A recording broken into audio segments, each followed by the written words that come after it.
Hello, Rebecca. We are back with the Love and Leary podcast. It has been a few months at least. I think our last time together was August, which boy time flies. It was. And you know what? I mean, so much has happened. The nursing beat got acquired. You had a Fulbright scholarship. And you know what? Life just keeps rolling. And I know we have a couple episodes that we haven't put out in a while. And so we're going to just get back on the bandwagon. And I mean, there couldn't be a better time to come in and regroup with what's going on today in nursing. No, there really couldn't be a better time. And, you know, I think everything that has gone on this past week with the Department of Education, we're going to get into that in a second, has really prompted us to come back together and give a platform and a voice to this issue within nursing. And I'm going to let you set up what's going on, and then we're going to bring in our colleague, Kathryn Shaffer, who's going to have this conversation with us. Absolutely. So if you were not paying attention or unaware, because actually it never really even made the national news cycle, only because of nursing organizations sharing it on social media, the Department of Education, the DOE, otherwise known as an organization, has two forms of loans that exist for graduate students in the United States. One is called graduate degree loans, and another is called professional degree loans. And over the course of the last week, the Department of Education has decided to declassify nursing advanced degrees and education as a form of professional degrees, which would limit the amount of money that nurses could go for their advanced degrees. But not only that, the Department of Education, by doing this, is removing the advanced degrees in nursing as a professional degree that are on equivalent or par with lawyers and physicians in the United States, because they maintain an independent license from which to practice. So for all fundamental sakes, although this is a redefining moment of a definition that many of us may not think is a big deal because it's simply just defining it, what it is doing is it's setting up not only a decrease in access to funding for nurses pursuing advanced degrees, but what we believe in some situation is the first step to further destabilize, defund, and also redefine the future of nursing in an already hierarchical profession that needs more support, not less. And so, Marion, I'm really excited that we're going to have Kathy Shaffer joining us to talk today, but please add some of the information you want. We should bring Kathy on and dive into this discussion. Yeah, I just want to clarify, right? The DOE is proposing this new rule that's going to narrow the definition of what a profession is. And mostly it's because of student loan regulations, right? And this isn't just affecting nursing. It's affecting physician's assistants and other public health programs. And so, you know, I think as nurses, we're really speaking out on behalf of nurses, but folks should know that the physician's assistant organization has spoken out, and others are speaking out about this limitation as well. And this all comes under the One Big Beautiful Act bill that's supposed to take effect in July of next year. So a lot to unpack. There's a lot of new sort of limitations within this. But let's talk to Kathy. Hello, Kathy. Hi, how are you both? Good. We are great. So excited you're here, Kathy. I'm very excited to be here on Love and Leary podcast. Woohoo! So, Kathy, you know, yes. Last week when we all started seeing this on social media, and I was fortunate enough to see it because of my colleague, Ali Taib, Dr. Taib, and I'm so glad that I saw his post on this. And then once I saw that, I started seeing many other posts about this issue. And one of them, of course, was your post that has gone like completely super viral at this point, and rightfully so. And so I'd love for you to talk a little bit about, you know, your background, your position right now, where you sit in nursing, and why you feel so strongly about what's going on with the Department of Education's new proposed rules.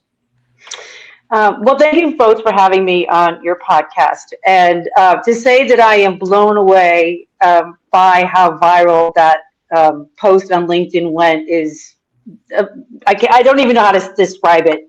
Honestly, I was scrolling through LinkedIn last week as well, and I saw someone post something very similar to the whole setup that nursing was not being recognized as a profession, how it was going to financially impact people who wanted to get their advanced degrees. And I had to sit there and I had, when I ever post on LinkedIn, I always do my research. I may read someone's post, but then I immediately go out into the big, beautiful world of the web and I start to collect data to say, is this true? Is this not true? Give me the background. I need some more information. And as I started to read about it and see the impact when it came to higher education, I was like, who is going to be left to nurse? If you don't provide access for people to get advanced degrees, to teach, where I sit, right? I am a higher education nurse. I teach nursing students. If we can't support people to become faculty, we already know. We know this is not a statistic I'm making up. We already know that at the end of 2025, there are 1/3 less fewer nurse educators to mentor new nurses in this in our world, right? So we're already down. People can't go to nursing school already because there's not enough space, because there's not enough faculty. So now we're going to make that pipeline even tighter. But I think what really started to bother me as I kept sitting with it, and what am I going to say, what am I going to do, is I've been a nurse for 30 years and in higher education for over 20 years. And 30 years ago, I kept saying when I worked at the bedside, nurses are bigger than this. We are not task performers. We are not skill workers. We have contributions that we made to patient care, innovative ways, research, policy. We need to start doing that. We need to start cultivating that this is more than working at the bedside. And so, and I'd worked for the last 20 years in higher education trying to push that like, let's stop with what we've been doing for the last 60 years. And let's start moving them out into these other areas of where we do provide care to patients. And so I kept sitting, and I'm a big proponent of transformational belonging. Like, I believe that all of my students should see them somewhere in nursing, somewhere in healthcare, somewhere around the world. And this is just going to make it worse. And so I just got, you know what? I just need to let people know. Do you know what's happening? Do you know what they're doing? The people who always wanted to be a nurse when they grew up, and now they can't be a nurse because they don't have access to money. I wrote in the summer about the one big beautiful bill. I broke it down week after week, and I said, there's a ripple effect. People are only looking at these one little, Post-its that they're doing on the news, a little shout out. I said, but there is a ripple effect of everything that's been calculated in this bill. And this is just one of those ripples. No, and Patty, we're so excited because honestly, I think that Mary and I are seeing, and we're seeing that you're growing as one of the leading nursing academic voices on LinkedIn. And that's so exciting for us to see these growths of these movements and the conversations happening. And your post, I think what it did for us, it was very much a business case and an excellent example of how actually these are impacting us in a way that also led to actionable outcomes. Much of the time in nursing, something feels policy, it feels very inactionable. It feels like this is just a definition. It's something that we can't do.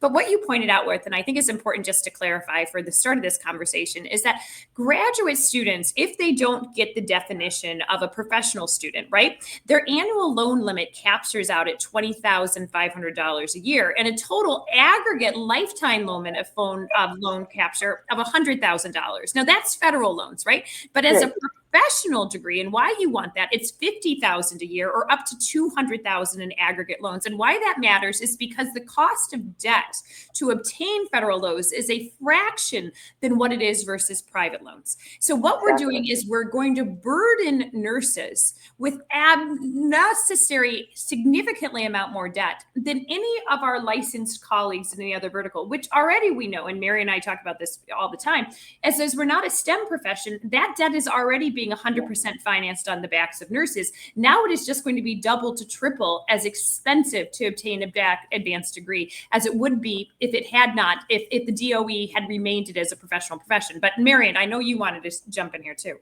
No, I just wanted that's great. And I wanted to unpack some of that. And this is a good start that, this affects sort of the financial security or financial ability of some of our students to be able to even get to that graduate level, right? So, but I wanted to talk a little bit about a couple things. I wanted to talk about nursing educational requirements, because I think there's a lot of misunderstanding out there around what it takes to become a bachelor's prepared nurse, a master's prepared nurse, and a doctorally prepared nurse. And I'll be honest, a lot of that is nursing's fault, because we are, in general, and please don't at me, really bad communicators about what it is we do, the extent of our knowledge, the extent of our education, and allowing nurses to engage on social media platforms, engage with the media, to control our own narrative.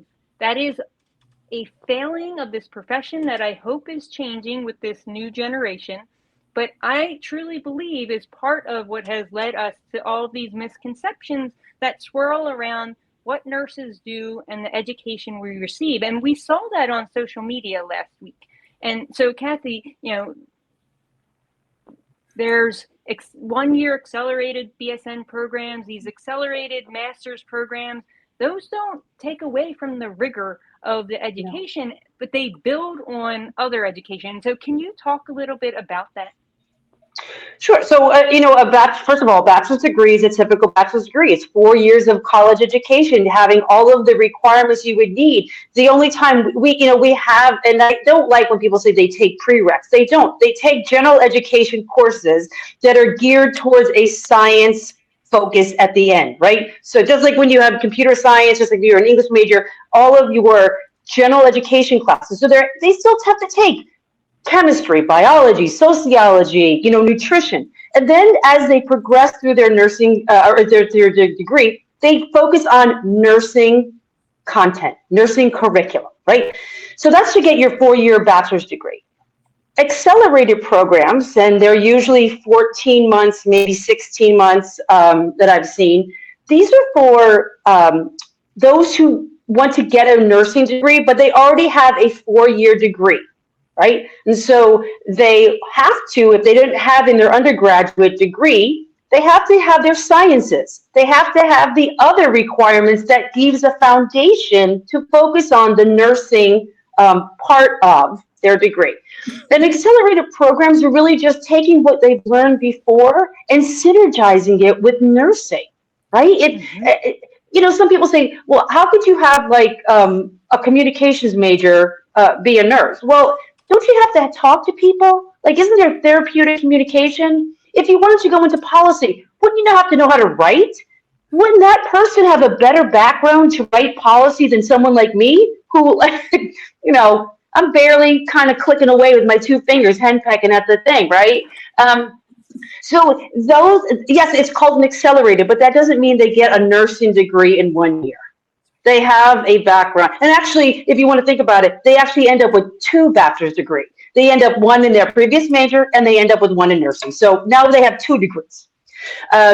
When you think about, now we're going to look at advanced nursing degrees, right? Or advanced nursing education. There are master's programs. There are master's programs that focus on clinical, right? That's your NPs. Those degrees have you're right, they have rigor, they have examinations, right? So just like after they got their NCLEX, they have to have 750 clinical focus, not just really focused clinical hours in a specialty. So if I'm a nurse practitioner who wants to focus on neonatal or adult gerontology, that's where my clinical is focused. So I do 750 hours. And people who say that nurses who are NPs are practicing medicine, they are not. They are practicing the science of nursing, right? We have our own rigor and evidence that we follow. After you get a nurse practitioner license, now remember, you have to go through school. You also have to sit for an exam, and those exams are not easy. So again, we've got some qualification there of what sets them apart from anybody else who practices nursing. There are some MSNs who are more the generalist, right? And they have a little wide range of, and that might be 2 years. Their clinical is less than 750 hours because they're focusing on, it might be management. It might be, again, policy. It might be on education. And then as we continue our journey through nursing, you can get what we call a doctorate of nursing practice, which again, the focus of that is you can have it in a specialty like your clinical, or they're an executive DNP. And remember, if you have an executive DNP, I'm not in a clinic somewhere treating patients with ALS. I'm working in a healthcare institution that is using, systems-based knowledge to create, new policies or make healthcare delivery better or making access easier, right? And so a DNP still has to have a total of 1,000 hours, clinical hours. So there is rigor to this. And a PhD is just like everyone else's PhD. That's, like you all, Mary, right? So, but there are, go ahead. No, I was just going to say, so in terms of the new requirements, which I was just scrolling on the bottom, and I'll scroll again, okay, the degree must signify the completion of academic requirements to begin practice in a specific profession, check, that's nursing, right? We are ready and able to work at the bedside clinically or in our other positions from bachelor's on. They must have a minimum of college work, which we've already talked about. The program must require a minimum of 2 years before work entry. Well, again, way more than check there. And the total length of the program has to include at least 6 academic years, which we've just quantified, right? 4 years of bachelor's. On average, I think it's 2 to 3 years for a general master's degree, not to mention nurse practitioner, which I think is an average of 4 years. Somebody correct me. 4 years. I became a nurse practitioner, and it was a program that went on for that long. No, absolutely. And the level of keep going, but it did. So you go on to your master's level in nurse practitioner, and then to your point, then you move on to your doctorate level, which are either a DNP, which is on average of another year, or your PhD, which can go up to 3, depending on the level of study that you're doing. I think what we're fighting, or what the bigger issue here is, what does this mean for the future of our profession, right? We fought very long title protection. We fought long to be a profession. As soon as you strip that, even in any one space of the government, it has ripple effects on what that means. And I think, in all honesty, one of the biggest concerns that I have is I don't think this was done in a silo. I think behind the scenes, this is direct attack on that profession of specifically around nurse practitioners. I think that as NPs have rise to the level of prominence that they have, as they've been showing the outcomes that they are able to practice independently, what this is actually doing is threatening the hierarchical design of medicine that basically at the top physicians control all access and all dollars and all funding. And we're seeing this happen not only with us, we're seeing this happen with pharmacists as well, right? There is a movement of incident to billing out there that's driving the issue of these ones. And my concern is that this is a first step to destabilize the profession, but make further arguments that as we are not qualified and quantified by the Department of Education as a profession, will that limit our scope of practice, our independence, and our autonomy as a profession going forward, and further remove the parity that we've been trying to fight for in nursing? And this is long tied back to historical norms of what has happened historically to nurses across history, specifically in the last 100 years, as women and nurses have increased prominence. There has been substantial movements at the level of federal level to destabilize nursing and keep it as a hierarchical controlled profession that I think is honestly what's at the root of this issue. So what do we do, right? We can talk about this on social media, in our echo chamber, till we're blue in the face. What are some actionable steps that we can take as a profession, as collective action, to move this forward? Because I don't know about you all, but I am so tired of fighting. Seriously. So tired. I feel like we're getting old, which I know some people still think we're I am feeling old, literally, you guys. I'm like, who is going to take up these fights? Because it has been 20 years of fighting for the nursing profession at this point. Well, I've been a nurse, I think I'm a little bit older than the two of you, so I've been fighting a little bit longer. And if you talk to some of my colleagues, they're like, we've been doing this for 60 years. And you're like, well, let's keep going. Get on the bus. We're going to keep going.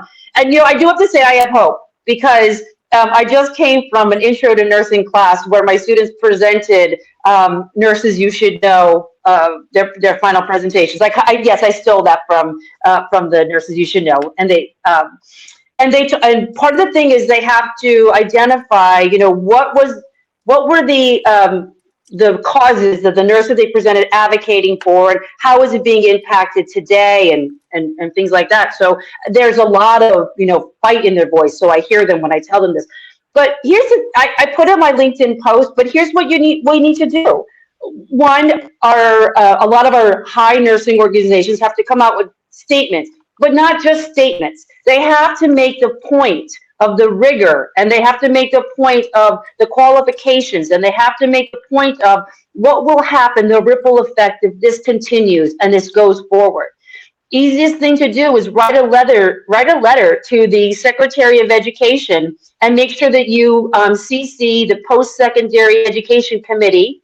That has to go in public record if you write to them. That's public record. So, fight for, tell why, what's this impact? And tag and write to the Bill Cassidy, who is the Senate lead of the committee that oversees the Secretary of Department of Education, and Tim Walberg is the Republican who oversees that committee for the Department of Education. I mean, those are oversight committees of a Department of Education. They should be bringing in the Secretary of Education and asking her, explain this to us. Like, what we have a nursing crisis already in this country. We have a nursing shortage. It's only going to get worse.